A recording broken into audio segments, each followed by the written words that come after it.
గారికి అవధానం యొక్క ఆవశ్యకత ఆధునిక యుగంలో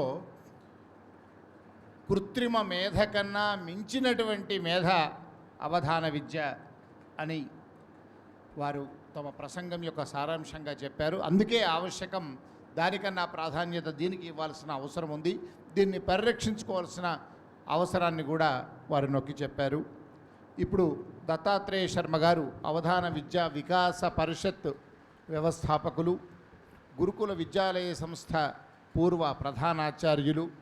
ఈ 4 సంవత్సరాలుగా అసలు అవధాన విద్యా వికాస పరిషత్ ఎందుకు ఆరంభించాల్సి వచ్చింది, దాని ఆవశ్యకత ఏంటి, తర్వాత ఈ 4 సంవత్సరాలుగా పడిన శిబిరాల యొక్క ప్రయోజనం ఏంటి, 5వ శిబిరం యొక్క లక్ష్యం ఏంటి, భవిష్యత్ కార్యాచరణ ఏంటి, ఇవన్నీ వారు తెలియజేసే కన్నా ముందు మనం ఒక్కసారి రేపటి నుంచి ఆరంభించుకోబోతున్న ఈ 5వ అవధాన శిక్షణా శిబిరం గోడ పత్రికను, వాల్ పోస్టర్ని ఒక్కసారి మనం ప్రకటించుకుందాం.